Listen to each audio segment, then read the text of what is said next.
John 1:14. Et verbum caro factum est, et habitavit in nobis, et vidimus gloriam eius, gloriam quasi unigeniti a Patre, plenum gratiae et veritatis. And the Word became or was made flesh, and he dwelled or lived among us, and we saw or have seen his glory. That is, glory as of the only begotten one from the Father, full of grace and truth. Here John is continuing to tell us about the verbum Dei, the Word of God, and he became flesh. You'll remember this third declension noun, caro, in the genitive singular, carnes, and you can help yourself remember the change of the shape of the noun in the oblique cases by remembering English derivatives like carnal and carnage and so forth. Factum est is coming from a verb we've talked about before, fio fieri, which supplies the passive voice of facio facere, to do. So this is was made or became, caro, flesh, a human being. And what else did the verbum Dei do? He lived or dwelt, in the Greek something like tabernacled or set up his tent among us. In Latin, habito habitare, which is just our straightforward word for living in a particular place or among particular people in this case.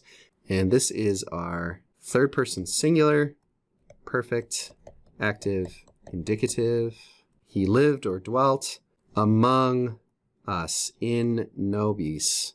Now, typically, in nobis is not what we would expect. We would expect inter or apud nos would be the more regular expression in the Latin of most periods. Here, the Vulgate is hewing quite close to the Greek text, which says en hemin, among us, et vidimus, we have seen his glory. Here we've got first person, plural, perfect, active, indicative, from video, videre, to see. What have we seen? Here's our accusative object.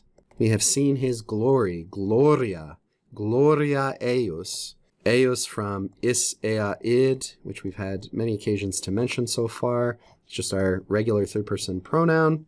Here, again, we might expect some punctuation, but we don't get any. Gloriam here is in apposition to our earlier gloriam. Glory, what kind of glory? Glory as of quasi. And quasi here is just equivalent to sort of ut or even tamquam.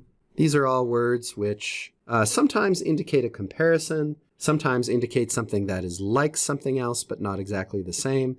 Here, quasi doesn't necessarily add a lot to the sense. There's no implied comparison exactly.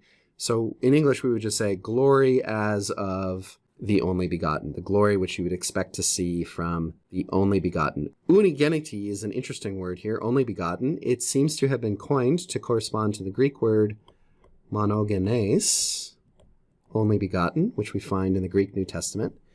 Unigeniti, genitive singular, glory of the only begotten, and we can look back to this other genitive singular at eius, his glory, glory of the only begotten Son, from the Father. Plenum, full of grace and truth. We almost always see plenos with the genitive case of the thing with which something or someone is full.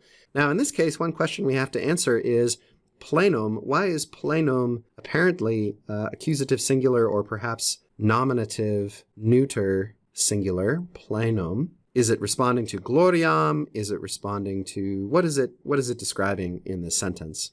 And to understand this properly, we need to go and look back to verbum. Plenum is describing verbum. Both are nominative, singular, neuter. Verbum, the verbum Dei, is plenum gratiae et veritatis, full of grace and truth.